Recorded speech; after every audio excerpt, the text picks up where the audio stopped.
नमस्ते क्लास। आज के इस ऐतिहासिक सफर में आप सभी का स्वागत है। आज हम एक ऐसे अटूट बंधन की बात करने वाले हैं जिसने साक्षात मौत को भी हरा दिया था। सोचिए, एक ऐसी कहानी जिसमें बहादुरी है, युद्ध का मैदान है और एक ऐसी छलांग है जिसने इतिहास का रुख ही बदल कर रख दिया। ये कहानी इतनी शानदार है कि आप दांतों तले उंगली दबा लेंगे। तो चलिए, बिना किसी देरी के शुरू करते हैं। तो क्लास, आज हम क्या क्या जानने वाले हैं? सबसे पहले हम 1576 की इस महान कथा को समझेंगे, फिर सीधे हल्दी घाटी के उस भयानक युद्ध के मैदान में चलेंगे। इसके बाद हम एक ऐसे बंधन को देखेंगे जिसे शब्दों में बयान नहीं किया जा सकता। फिर आएगी वो सिनेमाई छलांग, एक अमर बलिदान, और आखिर में हम बात करेंगे कि वफादारी का मतलब कल क्या था और आज क्या है। बस फटाफट से इन सब पर नजर डालते हैं। आगे बढ़ने से पहले मेरा आप सबसे एक बहुत ही दिलचस्प सवाल है।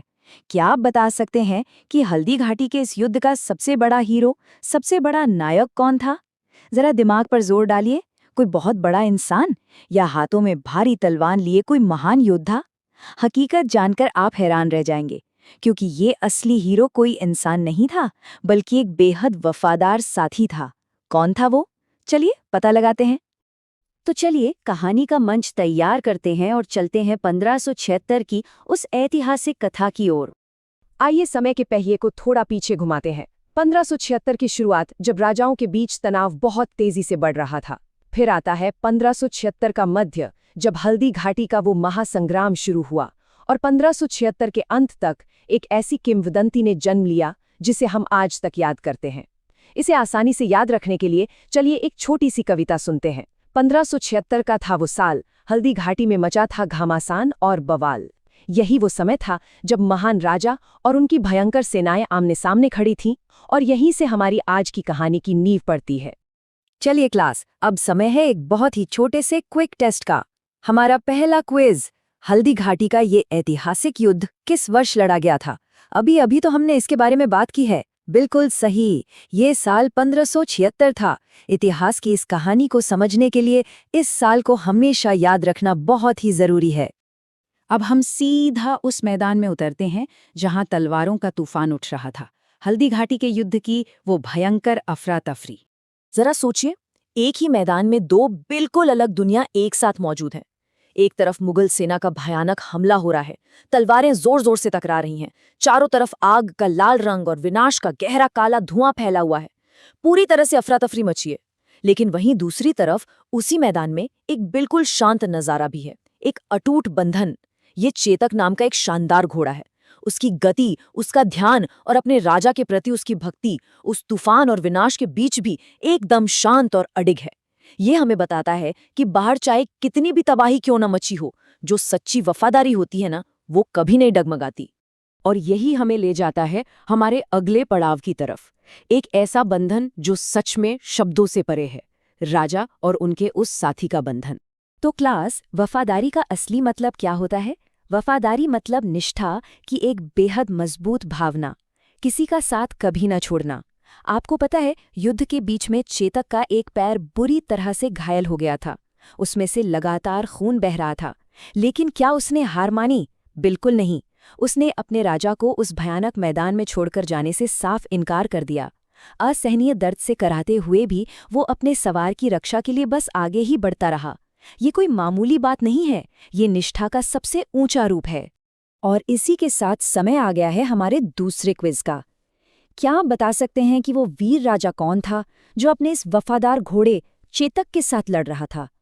खून से लथपथ उस महान योद्धा का नाम क्या था? बिल्कुल सही, वो थे महाराणा प्रताप। उनका और चेतक का जो रिश्ता था ना, वो किसी भी आम इंसान और जानवर के रिश्ते से बहुत बहुत आगे था। अब हम इस कहानी के सबसे रोंगटे खड़े कर देने वाले हिस्से, इसके क्लाइमैक्स पर पहुंच रहे हैं, वो सिनेमाई छलांग। बस एक पल के लिए अपनी आंखें बंद कीजिए और इन शब्दों की गहराई को महसूस कीजिए। चेतक, बस थोड़ा और। चारों तरफ दुश्मन ही दुश्मन है। महाराणा प्रताप खुद खून से लथपथ हैं। उनकी आंखों में एक गहरी भावना है, अपने घायल, बुरी तरह थक चुके दोस्त के लिए एक प्रार्थना है। वो बस अपने प्यारे चेतक से बस थोड़ी सी और हिम्मत मांग रहे हैं। अब जरा इस दृश्य की कल्पना कीजिए। दुश्मन के सैनिक तेजी से करीब आ रहे हैं। सामने एक बहुत ही चौड़ी नदी उफान पर है और चेतक, उसका एक पैर बुरी तरह घायल है। खतरे का ये स्तर सच में डरा देने वाला है।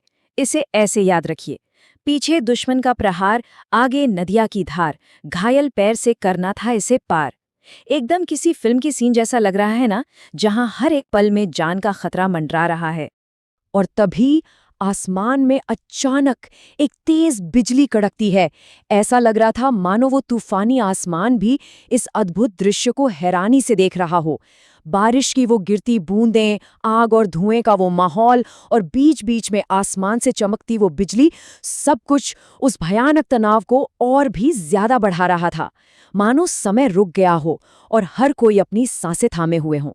और फिर होती है वो असंभव छलांग। क्लास, ये कोई आम छलांग नहीं थी। चेतक ने गुरुत्वाकर्षण के नियमों को और अपने शरीर के उस भयंकर दर्द को मात देते हुए अपने राजा को बचाने के लिए हवा में वो ऐतिहासिक छलांग लगा दी। सोचिए जरा, धीमे मोशन में हवा में उड़ता हुआ एक घायल घोड़ा जो उस एक पल के लिए साक्षात मौत को भी हरा देता है। इतिहास के पन्नों में ये सबसे शक्तिशाली दृश्यों में से एक बन गया। तो क्लास, अब तैयार हो जाइए हमारे तीसरे और आखिरी क्विज के लिए। जरा याद करके बताइए, राजा को बचाने के लिए चेतक को किस बहुत बड़ी बाधा के ऊपर से कूदना पड़ा था? क्या वो कोई बहुत ऊंची दीवार थी? जी नहीं, वो एक बहुत ही चौड़ी नदी थी जिसे उसने अपने उस घायल पैर के साथ पार किया। सच में क्या अद्भुत साहस था वो। और ये छलांग हमें इस कहानी के सबसे अंतिम और सबसे भावुक हिस्से पर लाती है, एक अमर बलिदान और उसका वो दुखद अंत। उस चौड़ी नदी के पार पहुंचने के बाद आखिर हुआ क्या? हाँ, वे सुरक्षित रूप से नदी पार कर चुके थे, लेकिन अचानक चेतक जमीन पर गिर पड़ता है। ऊपर से बारिश गिर रही है। महाराणा प्रताप वहीं जमीन पर बैठकर रोते हुए अपने उस वफादार साथी की गर्दन को अपने हाथों में पकड़ लेते हैं और वहीं अपने राजा की गोद में चेतक अपनी आखिरी सांस लेता है। ये एक ऐसा दृश्य है क्लास, जो किसी को भी भावुक कर दे। सच कहूं तो उस दिन सिर्फ एक घोड़े की जान नहीं गई थी, बल्कि वफादारी हमेशा हमेशा के लिए अमर हो गई थी। चेतक सिर्फ एक जानवर बनकर नहीं रह गया, वो स्वयं इतिहास बन गया। उसने बलिदान और निष्ठा का जो सबसे बड़ा प्रतीक दुनिया के सामने रखा ना, वो हमेशा हमेशा के लिए अमर हो गया। कहानी तो पूरी हो गई, लेकिन अब चलते हैं हमारे अंतिम भाग की ओर, जहां हम इस वफादारी के अतीत और वर्तमान पर अपनी कक्षा में थोड़ा विमर्श करेंगे। आइए क्लास, अब जरा एक छोटी सी तुलना करते हैं। इंसानों और जानवरों का ये जो खास बंधन है, ये समय के साथ कैसे बदला है। अगर हम अतीत की बात करें तो युद्ध के घोड़े होते थे जो राजाओं की जान बचाते थे, युद्ध के मैदान में उनके साथ खड़े रहते थे। और अगर आज के वर्तमान की बात करें, आज हमारे पास हमारे प्यारे पालतू जानवर हैं जो हमें भावनात्मक सहारा देते हैं, हमारे बुरे वक्त में हमारे साथ रहते हैं। देखा जाए तो बस रूप बदला है, लेकिन वो जो गहरी भावना है, वो जो वफादारी है, वो आज भी हमारे बीच वैसे ही मौजूद है। और आज के इस क्लास का अंत हम एक बहुत ही गहरे सवाल के साथ करेंगे। आप सभी को इस पर विचार करना है, क्या आज के इस आधुनिक युग में भी दुनिया में ऐसी पूर्ण और अमर वफादारी देखने को मिलती है? इस बारे में गहराई से सोचिएगा और अपने दोस्तों के साथ इस पर चर्चा जरूर कीजिएगा। आज के इस ऐतिहासिक सफर में शामिल होने के लिए बहुत बहुत धन्यवाद। ऐसे ही सीखते रहिए और इतिहास के इन महान पन्नों को हमेशा याद रखिए।